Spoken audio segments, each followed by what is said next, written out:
Same here, man. First time. Like sometimes I'm Awesome. like on triage calls like 8+ hours a day, and then I go to like the college, so I start sometimes I can't make it. No worries, no worries. Well, because we got a few people whose first time, I'll just run down real quick. These calls, what they're about is pretty much just a free support call for anything that anyone needs to work on. So sometimes we do call reviews, sometimes it's just Q&A. It really just depends on whoever shows up and what it is they need to work on. So yeah, I just open up the floor and ask you guys, what is it we'd like to go over? Literally, we could go over anything high ticket sales. Cameron, what's up? One of the things that I've been kind of looking into is background. And so I wasn't exactly sure what specific background should we be having when we get on these calls or we're dealing with prospects. I was looking at it, said that blurred is kind of okay, but I wanted to kind of get some feedback on what, like, do I need to go out and invest in like a home office or like what exactly that needs to look like? Well, it's blurred, so I don't know what your background looks like right now. If you want to be a closer, I wouldn't do the blurry background. A blank wall is okay. Decent looking living room as a background's okay, as long as it's not like your bedroom or your kitchen, you know? But yeah, it doesn't need to be anything fancy, just like a blank wall is close to looking like you're in like an office would be the best if we're talking about like on the best side of things. But yeah, blank wall's fine. Blurry background, sometimes it can, some people are like, oh, what's he hiding? What's he got to hide? You don't want to do a blurry background if you're on closing calls, especially if you're selling like B2B services. But yeah, Appreciate that, Coach. no problem. What other questions we have? What else do we want to go over?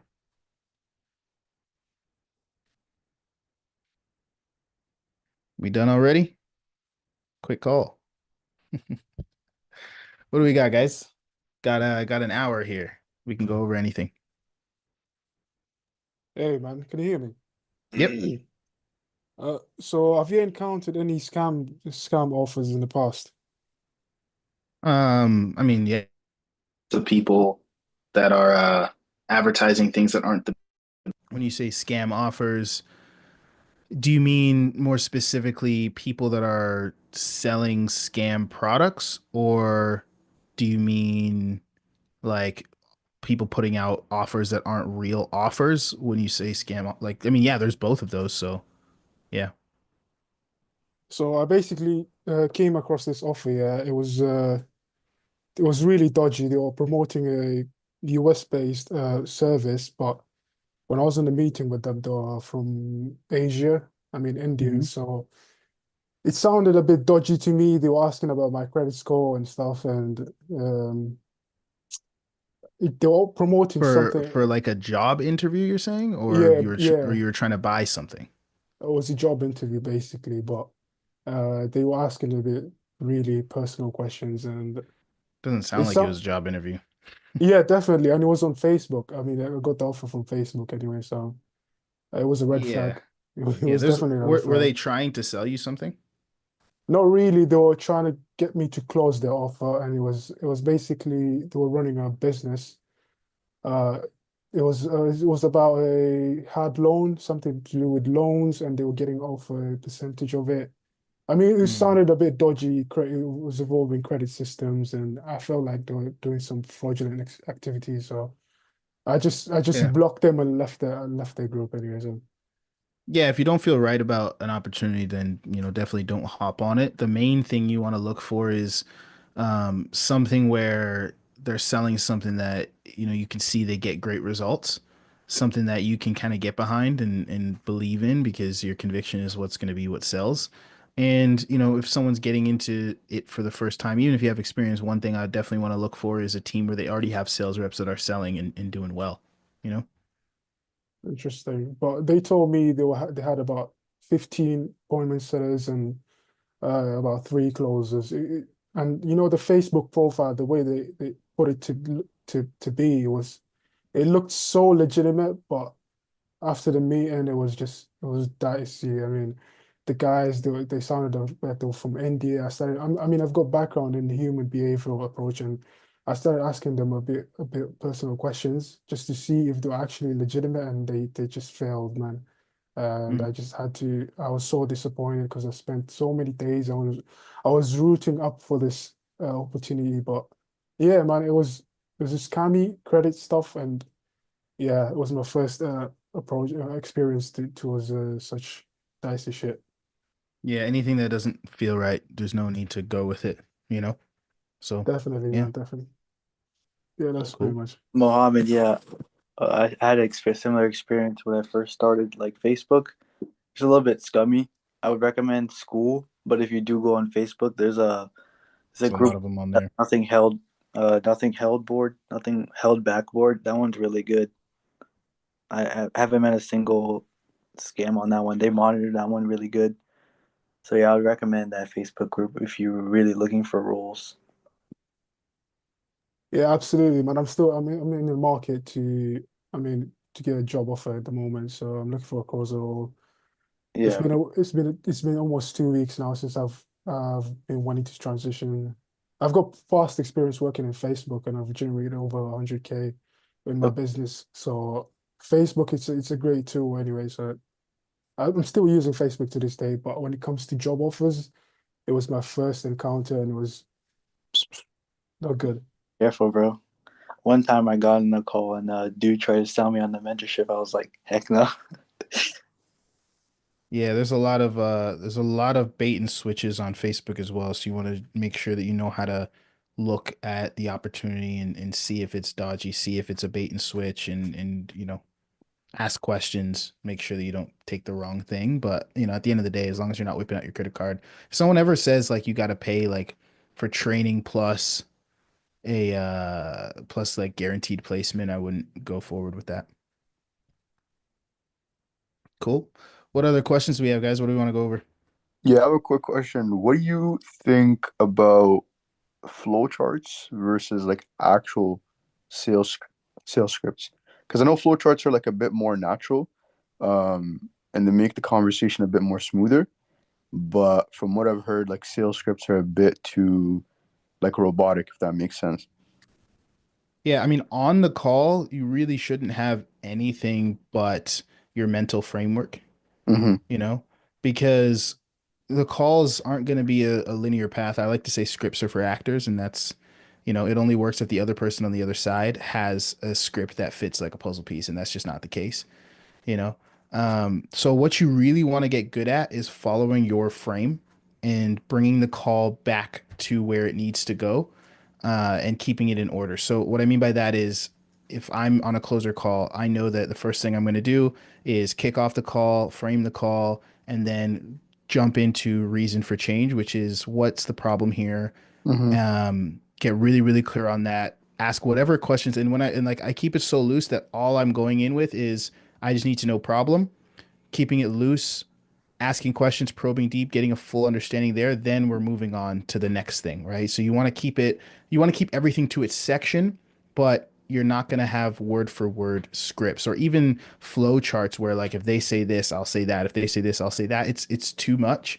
And it makes it too rigid. Like you need to just be a human being, have a conversation, and not let the call get derailed. And what I mean by derailed is if you're talking about the problem, don't let them switch the conversation to goals and desires. Save that for later and move into it when it has its time. So the most rigid thing you'll have as a even as a setter or as a closer is what are we discussing right now? Are we discussing the problem? Cool. We can do whatever we need to do to get very clear on that. Are we discussing goals? Cool. Let's do whatever we need to do to get clear on that. Are we discussing solutions that they've tried in their past and consequences? Cool. Whatever questions need to be asked to get clear on that, awesome. Then are we transitioning into the pitch, and then are we handling any concerns and objections? Like that's the as rigid as you want to get as a closer, and even as a setter, it's just different sections. Does that make sense? Yeah, that makes sense. Thank you, bro. Yeah, like a script is good for like your first couple role plays to understand what this framework is, but no, you should never be bringing one word for word into like a live call Mm-hmm. because it's just going to take away from your ability to be fully present with the person in front of you. Um, the reason why you see a lot of people preaching it is because like 5 years ago, like I've been on calls where I was closing at a high rate and I was literally just had the script to the corner of my eye and I was like asking the question one by one. Like I've done that and it worked back then, but nowadays people have been on because like selling anything online was a little bit newer, coaching programs, that kind of stuff, selling them online, the whole Hmm. structure of the Zoom call, everything like that, it wasn't as high competition, there just wasn't as many people doing it. Hmm. So you're talking to a lot of people where this is their first ever like online sales call on Zoom, they've just never done it before. So in that case, that it works. But when someone has, been on multiple sales calls and you sound like every other salesperson that they've ever spoken to ever, all of a sudden they put you in a box. They say, okay, you're just a sales guy. Sales resistance goes right up, the wall goes up, and they're just waiting for you to get to the pitch so they can hear the price instead of actually having a genuine conversation with you to see if you can help and seeing you as an authority on the subject matter. Does that make sense? Yeah, I agree, bro. Yeah, and there's a lot of things to learn within the call and a lot of things and nuances that you're going to pick up, but all working with a lot of people on is teaching them how to like be human on their calls. Right, Yep, listening too, that's really important for sure. I feel like 100%. most people, they ask so many questions, but they forget to listen, and listening is 100%. probably the most important thing. 100%. Yeah. What's up, Ty? Or how do I pronounce your name? Sorry. Yep. Yep, it's Ty. Hi, what's up?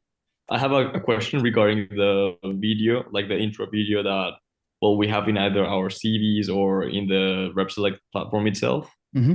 And my question is like, any tips on how to make it stand out? Because I've seen a couple of some people, but I see that it either stands out fully because, well, it's something about that person that they carry on in their video, or it's just the same exact thing.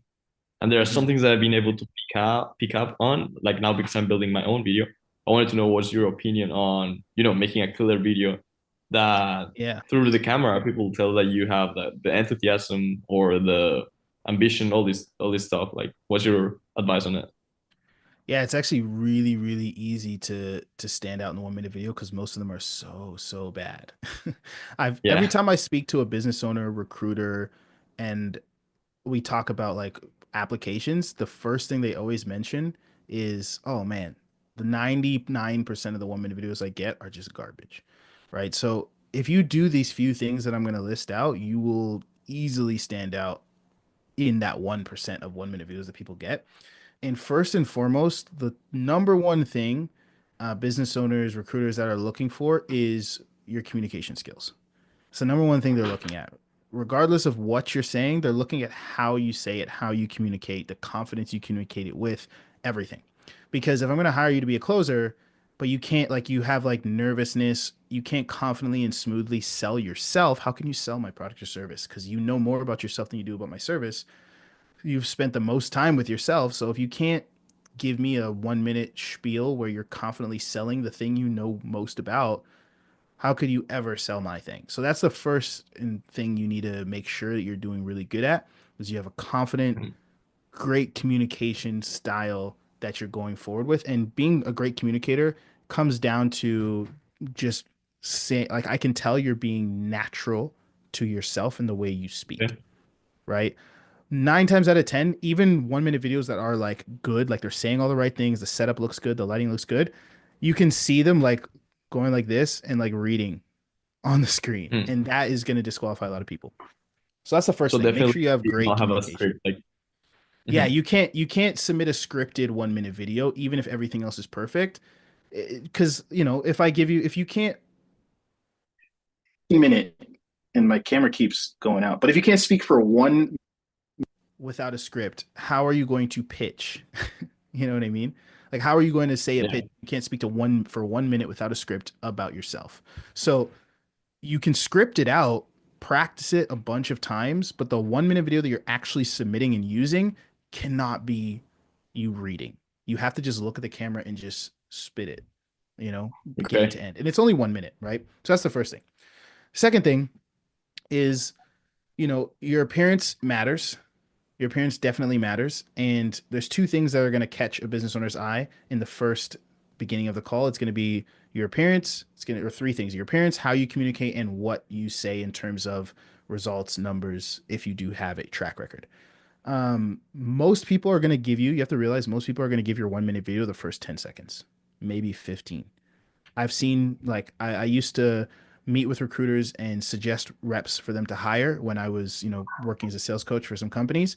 And the recruiters are like, hey, send me that guy's 1 minute video. I would send it. They would play it for 5 to 10 seconds and then say, all right, cool, next one, and make their decision right then and there. So there has to be something in the first 5 to 10 seconds that interests them enough to say, I'm going to pick this guy.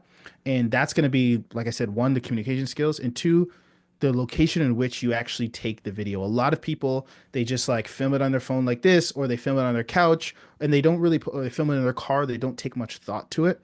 But especially if you're a closer, if you're a setter, this doesn't matter as much. But especially if you want a closing role, you cannot leave the business owner guessing as to where you will conduct those closing calls, right? So, for example, if I'm going to be a closer and I'm going to sell, high ticket products for a business coaching offer, what does that mean? That means I'm going to be on calls with entrepreneurs. And if I'm going to be on calls with entrepreneurs, I can't be, in a garage, like in a, rundown place. I have to be like in an office. I have to be somewhere where it's at least presentable enough to be getting on with entrepreneurs, because you are representative of the company that you're selling for, right? So if you want to land a good role, the best thing you could do when it comes to appearance is take your 1 minute video from your setup, from your desk, wherever it is, right? Like they still record their 1 minute videos from wherever. They no, but you want to take it from your setup, take it from your desk. So see if you can have your desk or your thing in shot. If you have a mic, cool. You don't need to have one. It doesn't need to be fancy. Again, just a blank wall, but it needs to look like it's the place at which you would take calls. No vertical shots, horizontal shots as if you're taking it from the computer. And hey, this is how I would be a closer on your offer. That's how it needs to look. That alone will get you a lot of looks. If you just come on charismatic, natural, good communication skills, good setup, that alone will put you above like 80-90% of 1 minute videos. Decent enough lighting where it's not like you can't even see your face in the dark. Like good lighting, good setup, communication skills, like that is good. And the last thing you want to do to make sure that they actually, you're ahead of most of the 1 minute videos is it comes down to how you frame your experience. So it's obviously, if you don't have the sales experience, if you don't have the track record, difficult. But if you do have it, that's when it becomes easy, because all you really need to do is talk about the numbers at which you've generated at the very front. A lot of people, they come in, they start to talk about themselves, and then they get to the actual experience, the numbers, the track record, like at the end of the call. Most people aren't getting there. So bring that to the front. For example, for you, Ivan, is this your first offer? Have you been on offers before? Tell me a little bit about your sales Yeah, experience. I've been onto appointment setting offers, and then I've also closed for my own agency. Okay, awesome. You said 2 appointment setting offers, Yeah, and then you closed for your own agency. yeah, And what were your results on those appointment setting offers? yeah. I made 42,000 pounds in just over a month on my first appointment setting offer, and then on the second one, I actually didn't get much results because the company was having lead flow problems. But I did like accomplish the KPIs of 200 dials every single day, including weekends. And Okay. then yeah, for my agency, I closed about like 20,000 euros in profit. Now, if I were a business owner hiring you, is that how you would explain it? Yeah, probably. Okay, so the one thing you want to work on is how you actually frame your experience. It's less about the experience that you do have, it's more about how you sell it.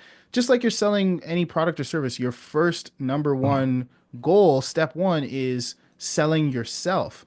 and you want to make it sound as sexy as possible so business owners get interested in what you Mhm. are capable of. So let's work on that. So you said you did Cool. 2 appointment setting offers. First one you generated 42K pounds in the first month, you said? Yeah. Okay, they Yeah. don't care necessarily that much about um the 42K pounds. You said you generated that for the business?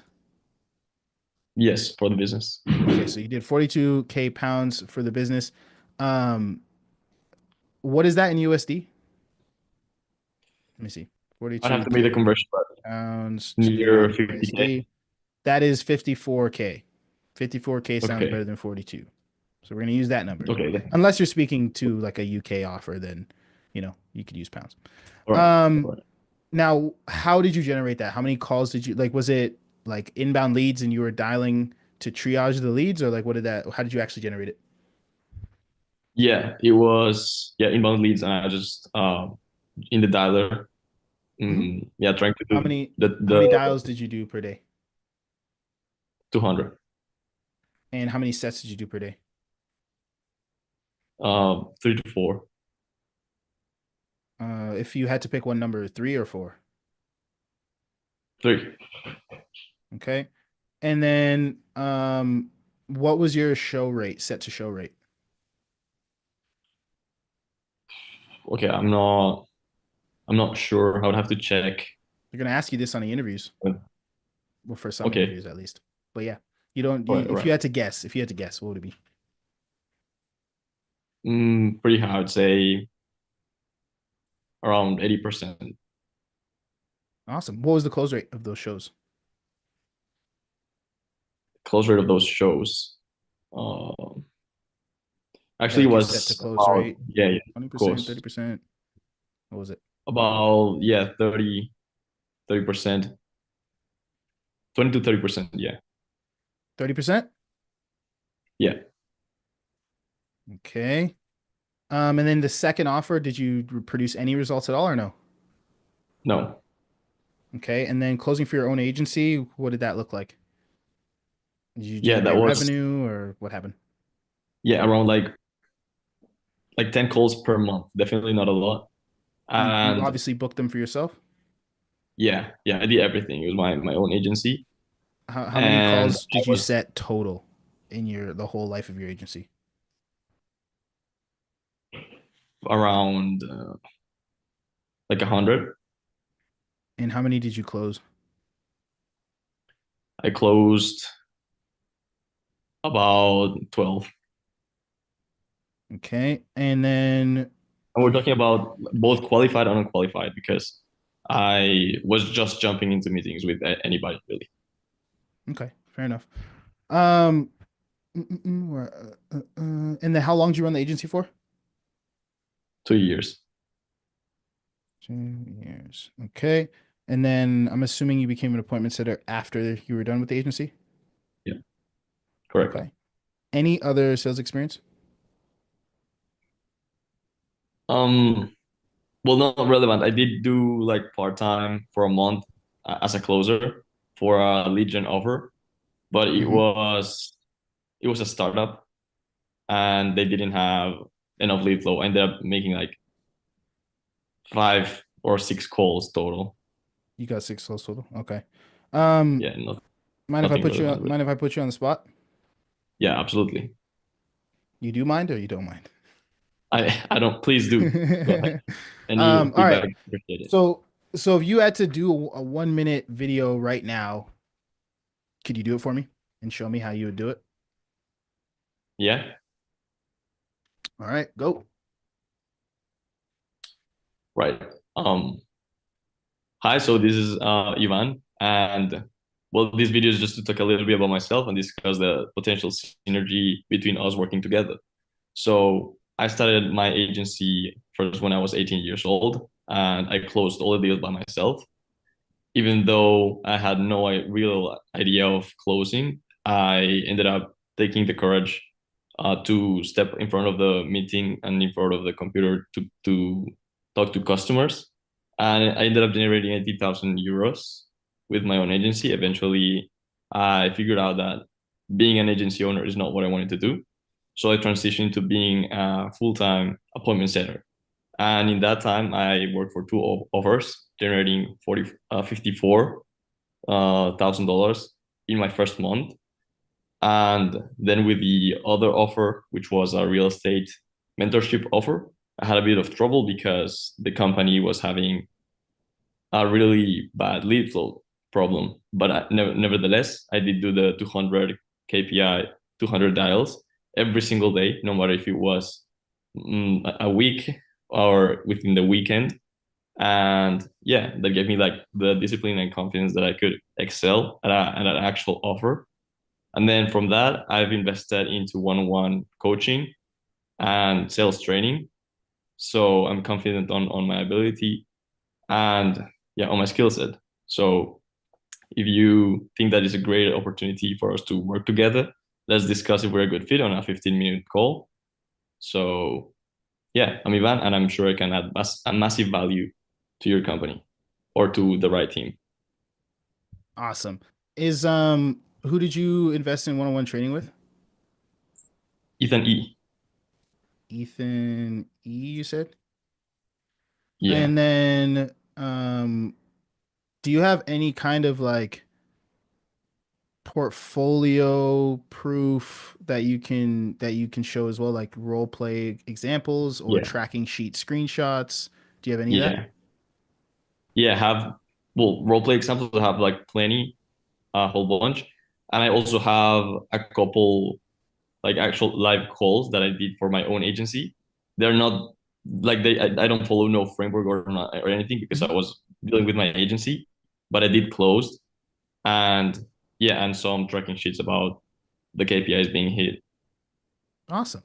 Awesome. Yeah. Yeah, that was pretty good. The only thing I'd say is, you definitely, and this is just live on the call, so I'm sure that has a lot to do with it. But what you want to do is display, energy, confidence in what you do, and get the numbers sooner in the call and talk about them, in a way that gets someone excited for you jumping on board. So, for example, the way I might do it if I were you, I would jump on and I'd be like, "Hey, nice to meet you. I'm Ivan. I'm sending you this video because I'm looking forward to working with you." Like, what position are you looking to hire for or to get?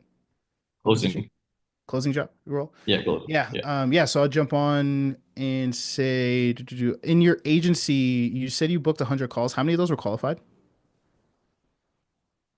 Probably half of them, like 50. Yeah. 50? And you said you closed 12 deals, right? Yeah. 50. It's about 24% close rate off of qualified calls.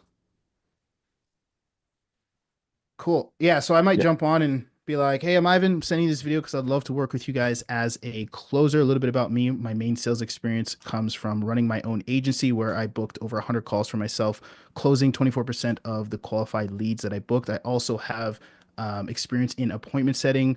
I was doing 200 dials a day, generated over $42 or $54,000 in my first month on that offer. My show rate from the offer was 80% from the calls I set, and those deals closed at over 30%.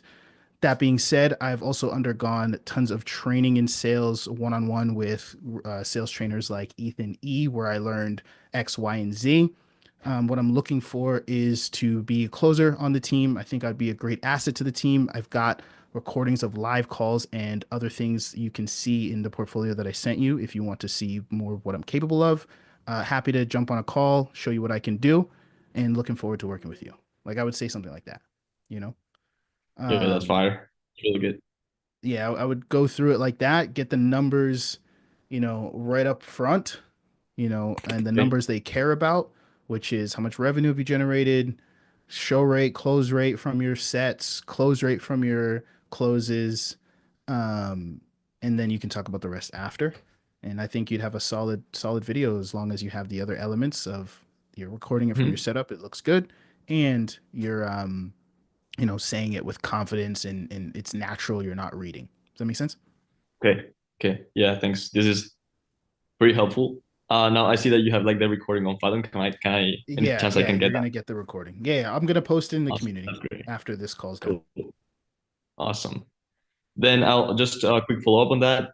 I want to ask, like you personally, what do you think about like my experience, my numbers? Are they enough to actually get a full-time closing position? Yeah, I mean, How do you feel? people have gotten full-time closing positions with zero numbers. So it's less about like history helps, don't get me wrong, track record definitely helps, but Okay. the things that are really important, I mean, one, it depends on the type of closing offer. Like full-time closing offer is like there's a lot of companies and roles that fit that.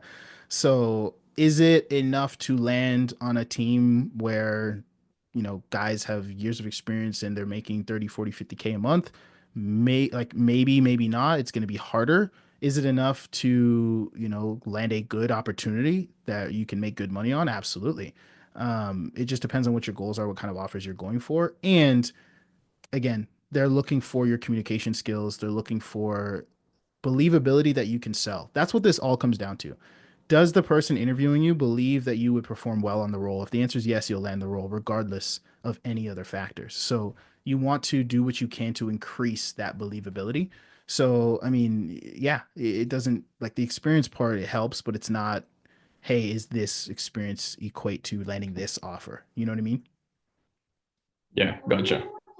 Very, very helpful. It gives me confidence, and I'm gonna go ahead and shoot that video the best I can. Awesome. Go ahead. Go ahead. Karina, I know you've been here for a while. Welcome, welcome. Welcome to the call. Yeah, Awesome. first one. Yeah. Awesome. Yeah, this is just a free support call for anyone that wants support, needs help, Q&A, call reviews, whatever it is people want to work on. So, yeah, feel free to hit me with questions if you got any. Yes, I do actually. So Mhm. I was doing the profile, I think it's called. Like Mhm. I put my picture on it, I put a video that I have. But I don't have any like because I don't have any experience yet. I actually came from a closer training. I invested in that, but I wasn't able to go for like I haven't landed an offer or anything yet. So I don't have, that type of experience. And I never recorded any of my role play calls or anything like that. So I don't have anything to put.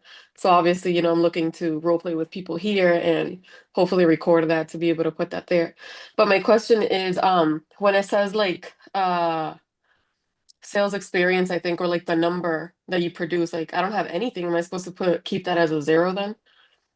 Yeah, I mean, if you don't have like you can't lie, right? Yeah, So if you don't that's I'm have like, yeah, if you don't have anything, then I guess you just you put what you do have. It's about just making and presenting what you do have in its best light.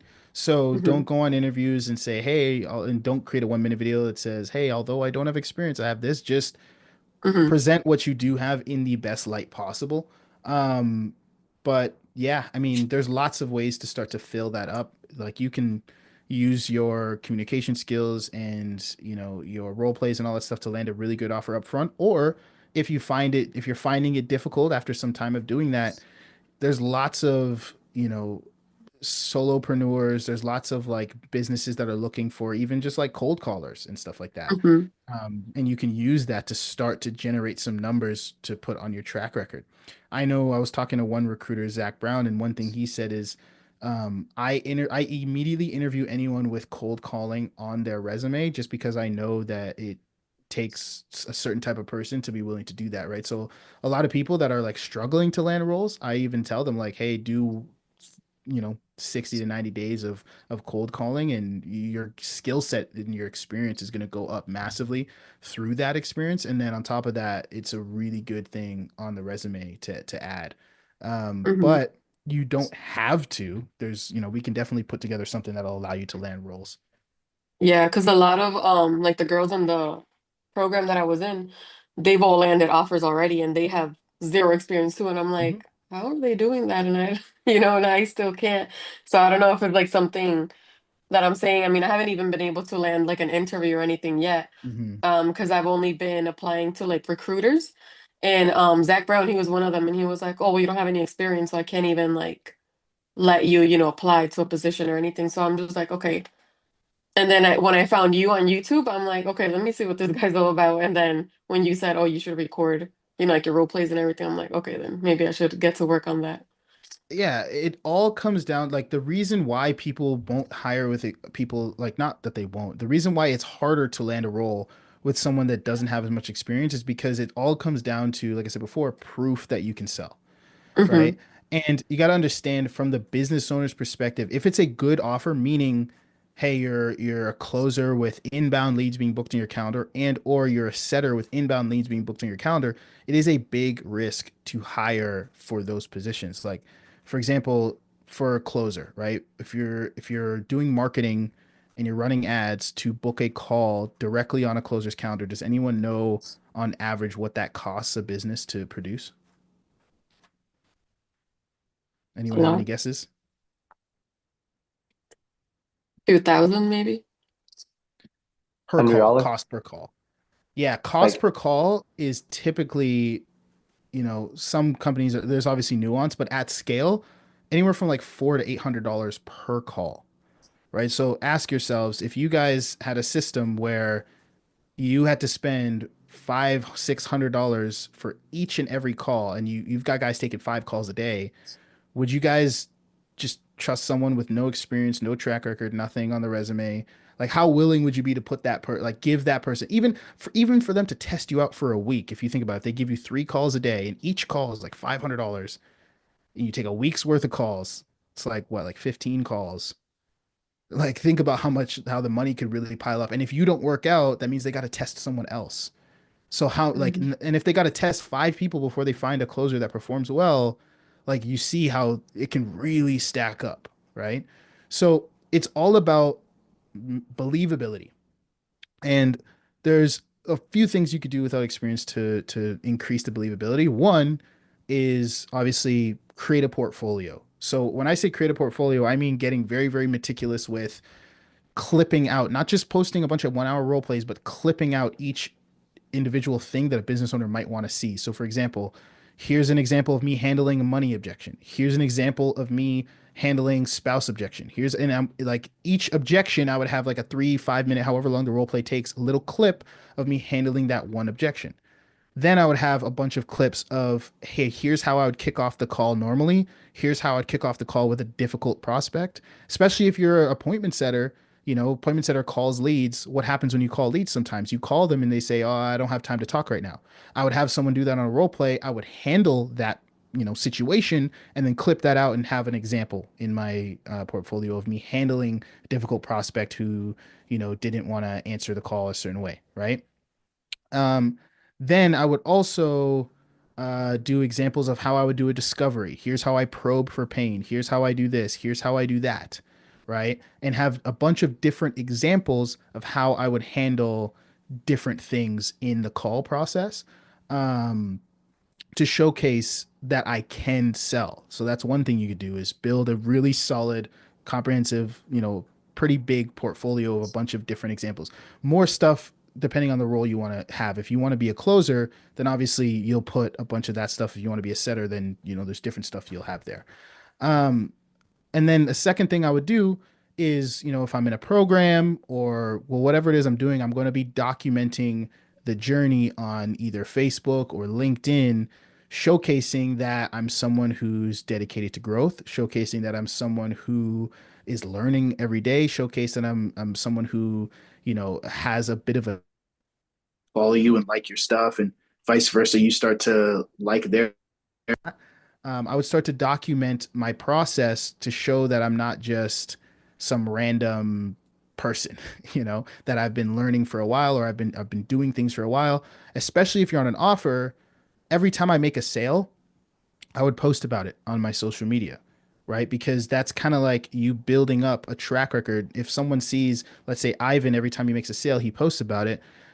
Karina, on your first offer, every time you set a great appointment, you post about it. Every time you have an appointment that closes, you post about it. Now, when business owners go to look at your profile, they see the history there, and it's building the believability. It's building the proof. Does that make sense? So That's these are fire. all That's things. really good.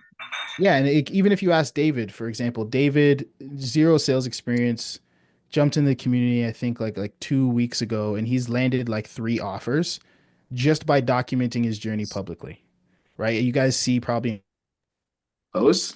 He's landed offers from both in the community because are business owners that lurk inside Closer College. They're like, you know, because they join, they ask me to post their job on RepSelect or whatever, and they see people who are active and posting about stuff they learned, posting about what they're working on, and then they reach out to them and say, "Hey, I saw you're looking for an opportunity.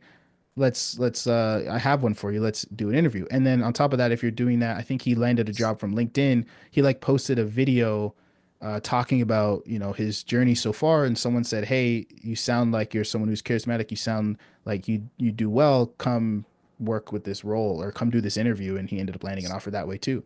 So there's a lot of people that also lurk your social profiles and are looking. And for example, Karina, if you it's like reciprocity as well. So if you and Cameron, let's say, or you and Ivan are like doing role plays and working hard, and you know, every time you do a role play with Ivan, you post about it and you tag Ivan and you're like, man, just did this awesome role play with Ivan. We're working on objection handling. It was an awesome role play session. Ivan's really good at XYZ, and you're just kind of like giving him his praises. You know, reciprocity. If Ivan's like on an offer and they're like, oh, we're looking for a closer, and you know, he's like, you know what? Let me refer Karina, right? Just because, you know, he sees that you're, you know, showing him love, people tend to just give that stuff back. And people are going to start behind the scenes, start to make connections and invite you to stuff because they see on the timeline that you're good at what you do, that you're active, that you are someone who's dedicated to what they're doing. You know what I mean? Mm-hmm. Yeah, sounds good. Do you have any questions on that? Um, no, Pretty straightforward. Cool. thank you. No problem. No problem. Joseph, I saw you DM'd me your profile. What's up, man? Did you want to take a look at it? Is that why you sent it? Yes, sir. Cool, I cool, tried cool. to do a another intro video, but I don't know if anyone's ever experienced that. But Loom is like weird right now. It's saying it can't connect to the internet. And so I just did a last minute 1 minute intro using Fathom. Hmm. Because I just wanted to use some of the things that you recommended last time we spoke. Hmm. And, But I'll and definitely once I figure out Loom what's going on there, I'll change the intro video. you said what was wrong with I, the Loom link?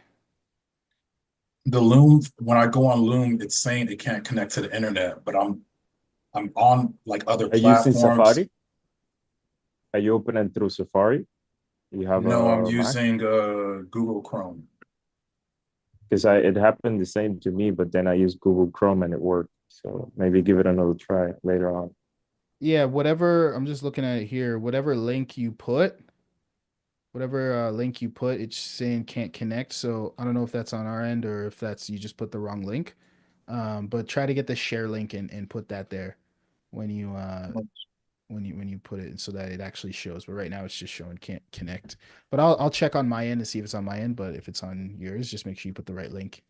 So what I ended up doing, I used the portfolio and put the intro video there. Even though it's on Fathom, but I did put it there. Yeah, I Um, see it there at the bottom. Um, yeah, one thing I will be doing as well is if you have zero, like, because it's already hidden if you don't put anything there. But if you put like $0, for example, I'm just gonna make it like I'm gonna make this stuff not show so that it doesn't just say like zero. You know, I'm just gonna make it hidden unless there's an amount. So don't worry about that too much right now. Looking at what you have in terms of the triage appointment setting, 1 minute video. What specific is this the full triage call? yeah. Okay, cool. Yeah, I mean, having the full triage call is good. And then you also wanna, I would add some clips of different stuff as well. So that way it's not just the full one. So I would put this one here and then I would say like triage pitch, how you pitch the next call. And I would say like triage, you know, handling difficult prospect. Like I would have different, kind of like what I said before, different kinds at the front. Does that make sense? Yeah. Awesome. And then get one thing that might help as well. Got experience, you got the training there. And then you spell my name wrong. There's an E there instead of Sorry about A. that. All good. And then one thing I would do as well is get with because I saw you doing role plays with David. Get with David and get him to endorse you as well for appointment setting. That will help because you can have him write a little review about your skill. You know, the more people you have endorsing you, the better it will look when you actually submit this. If there's like 5, 10, 15 people that are like, oh yeah, Joseph awesome, Joseph awesome, Joseph awesome. It's again, it's about it's adding credibility to that believability factor, right? Because have a bunch of stuff saying, hey, this is what I do. It's another thing to people in your corner that are saying like, yeah, this he is who he says he is. You know what I mean? Mind me asking, what's going on with the connection? Yeah, my camera keeps cutting out. I'm not sure why, but you guys can still hear me, right? I'm not cutting out audio wise, am I? Yeah, Oh, still hear like me? I Okay, said, cool. Yeah. So don't mind if my face keeps disappearing and popping back up. I'll take a look at that. But yeah, my camera is acting up today. Any other questions? Have a good one, Ivan. See you later. Any other questions we got? Joseph, anyone else? Hey T, I got one more question. What's up? Yeah, so I recently transferred to, well, I went up to a triager, and like when I'm reviewing the calls, I like noticed that like, I mean, I'm okay with like the frame, but I don't think I'm adding enough urgency, and that's like resulting in like them not really showing up, even though they book the call like 2 days after we do the discovery call. So like, how do I um place urgency in the last few minutes of the call without like sounding like too salesy, you know? Urgency isn't something you place in the last few minutes of the call. It's not something that's like an afterthought that slid in right at the end. But talk to me. How do you go about creating urgency right now?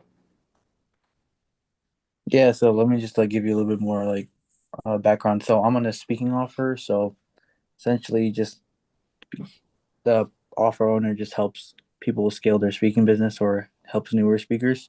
Mhm. So what we do is we give them like a training video, pre-call video, 25 minutes, and we also tell them about the complimentary call with the executive consultant, just a closer, and we just tell them that the executive consultant was taught by the offer owner himself, and it just makes them like it may just like gives them like a lot of perceived value on going on the call. And also the last thing we do is we also have like a fake like $100 cancellation fee thing that we add at the very Oh, I end. hate that. I hate those. They suck. I know.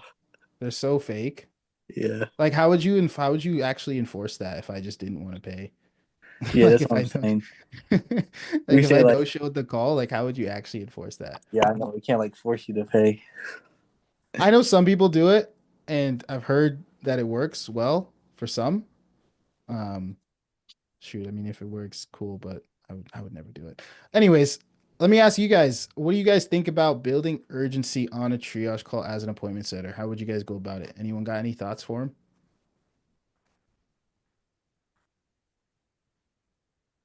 Yeah, Joseph? I, You I can't hear think me. it starts. I can go ahead. Go ahead. Can you hear me now? Yeah, go ahead. Early on the call, I'm probably going to be depending on what questions you're asking. I know for me, I'm asking questions like, "What's your motivation? Why now?" Uh, Mm-hmm. Sometimes I'll even flip it around and do like a bit of reverse psychology where it's like, you don't have to do this now. Why don't you just wait another 6 months? And sometimes their response will be like, no, I want to do this now. I don't want to wait another 6 months. So Mm-hmm. and then I would just kind of just keep asking questions. What makes it so important now? And then I'll kind of just build off of that, off of what is their life going to be like if they don't do this? Okay, so let's say if it's a fitness offer, so let's say you stay at 500 pounds, what's going to happen in another 6 months? And I kind of walk them through that.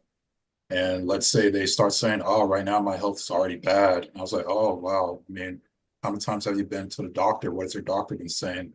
and saying I might not have much longer to live, I was like, okay, then I think, don't you think it's important to take care of this now? So things Yeah. like that just really make them think through what their future is going to be like if they don't do this now. I think that's been helpful to me. Okay. Yeah. Thank you. Good tips. Good tips. What about you, Cameron? Look, you had your hand up. So I know it's not the exact same industry, but I know what we used to do in recruiting would be, for example, if a position was open, that position every day that it's not filled, there's an actual tangible cost to that. And so being able to help them highlight, they say, hey, again, haven't done the set of trading, so this is just off of what I did with recruiting. But if someone were to say, hey, well, I think I'll book in 6 months, I'm like, okay, cool. So how much is this costing you a month? And 6 months down the road, you'll now have lost out on X amount of dollars or whatever, giving it some sort of tangible cost to it so they can actually see that time actually is money. And so for every minute, day, week I delay on this, there's an actual tangible cost. And to tie that back in with something that I thought Hermosi did well was when he used that close about like, okay, how much do you make? And I think the lady said $50,000. And he's like, every year it's costing you $950,000, not knowing how to make $1 million. And so being able to like tie tangible numbers to things, I mean, because a lot of times it can be kind of like, vague as to, oh yeah, I'll get around to it. But being able to tie some sort of really tangible, concrete example of what this is actually costing you in terms of time, money, energy, if it's a dating offer or something like that. Okay, this is, every week you're going, this is the 3 dates you're not getting, so that's what I found that was helpful back in recruiting. Again, different industries, but that's Yeah. what helped me. Yeah, I can definitely apply that. Thank you, Cameron. Awesome. And why do you think urgency is the problem? That they're not showing up. Why do you think it's urgency? I think, yeah, the reason I believe that urgency is a problem is because, I mean, I'm doing decent on like the value proposition part. I just don't think like people like they want to actually go on the call. They don't see it as like actually valuable. So why do you think you're doing good on the value proposition if people aren't seeing it valuable? Well, okay, I don't think I'm doing good then. Yeah, now I don't know why I said that. Now I think of it, yeah, I'm not doing good. Well, one thing I'll say about urgency is that the best urgency is internal, right? If you're trying to create external pressure, it's not going to work as well as if they have internal reasons on their side as to why they need to show up. And people show up for the things that they see is worth their time, So maybe like if your show up rate isn't very good, maybe some of it's urgency, but it's probably a mix between the urgency and they just don't see it as worth their time to show up. Can you walk me through how you pitch the call? Yeah, I mean, I don't follow like the rigorous script because the script is like 7 pages long, but I do more of the framework. To set the call? Yeah, bro. I was like, oh my goodness. When I first got on the call with the sales manager, I was like, there's no way they're gonna not get bored of this. Just the end though, like just like how do you invite them to the call? Oh yeah, okay. So usually how I do it is first right after like qualifying like how much they can actually pay. If they can't pay, we just downsell them on the community. And if they do, then we say, all right, yeah, it seems like you got a few things doing well for you. Like if they're already an existing speaker, but I can see like you have some constraints in like marketing and outreach and blah blah blah. And I think we have 2 resources that'll be very valuable to you. And then I say the 25-minute training video, and then I say the complimentary call. Why would I show up to a complimentary call? Yeah, and then that's when we say like I talk about the executive consultant, which is just a closer, and we just say like, yeah, these guys have been working with the coach for years now, and they understand the business from A to Z, front to back. And sometimes I see the offer owner pouring hours into them, and blah blah blah. And I think they can help you out. So I can set you up with this 60-minute consulting call. Yeah, and that's it basically. But what do they actually get out of the call other than a vague they can help you out? Yeah, like go back to what they were struggling with. I'm gonna say like, yeah, and I can definitely see how they can help you with the constraints that you have, such as the marketing and outreach, and I also say like, think of them like a GPS on your road trip. You're on the road trip to successful speaking business, and they're like the GPS to get rid of all the constraints and obstacles. So I use that analogy. Is there a point in the call where you ask them if they want to work with someone and get help to solve the constraint? I mean, most of them know like they want to get like mentored or like some most of them know like it's a coach or like offer. So yeah. Yeah, but do you straight up ask them like, hey, do you feel like you're in a place where you're actually ready to get help with this so that you can get to XYZ goal? I mean, I feel like I figured that out like earlier in the call, like in the very beginning. Well, it's But not about like figuring it out. if you It's mean about like getting them to like dumb actually tell thing, you like, yeah, I no, want help. I don't think I've actually asked that. Yeah, so I would 100% throw that question in after you figure out their goals and stuff because if they're not telling you they need help and want help, then why are we offering them help? Yeah, true. You know what I mean? Because then it looks like it's for you and not for them. Like Yeah, you true. want to be more like indifferent, like you're there to help them. So I would say like, hey, let's say I'm going through the call and they're telling me about their problems, they're telling me about their goals. At some point I got to be like, cool. So, and even on the closer call, I'm like, awesome. So like, do you feel like you're in a place where you're actually ready to get help with this? Like, do you want help? Mhm. And if they say no, then I'm not setting the call. If they say yes, then I am. Yeah. You know what I I mean? think that's a fault on my part because I always assume like since they're inbound, they obviously want help, but I guess you're right. Well, they could inbound for lots of reasons, right? Maybe they were just interested in the resource that was being offered or whatever. Yeah. But you need to add that question in somewhere. And then make sure that you're pitching the value of the call, right? So that they actually get excited for it. Um, I can walk you through how I like to do like the triage pitch, but it sounds like your offer has like a specific way they want you to do it, right? Yeah, he wants me like stick not 100% to the script, but very close to it. Does there's other people on the team, of course, right? It's just me and one other DM setter. Okay, so no one else is doing calls? No. Okay. Is there evidence to show that the pitch that he's giving you works?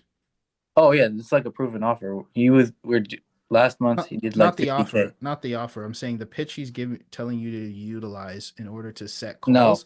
this Has is new. someone, This is so brand new. no one's used that and had like a really high show rate with it? No, because I'm like the first triager to be in the offer. Okay. Um, does he acknowledge that the show rate on your sets are an issue? Yeah, I mean we just started this up, so it's not like it's been an ongoing issue. I just Okay. wanted to ask just Fair enough. to get better. How long have you been taking calls? Less than 2 weeks. And what's the show rate right now? I have to look on the spreadsheet stats. No idea. Okay. All right. Well, still not enough data to know if the way it's going is like bad or not. But one thing, so then I won't go into a whole pitch that I would do, but one thing I will say is have that question before you actually pitch the call because there needs to be like everyone, and this happens on closer calls all the time. There people just assume and that's why they jump into their pitch on a closer call. That's why they offer the call on a setting call.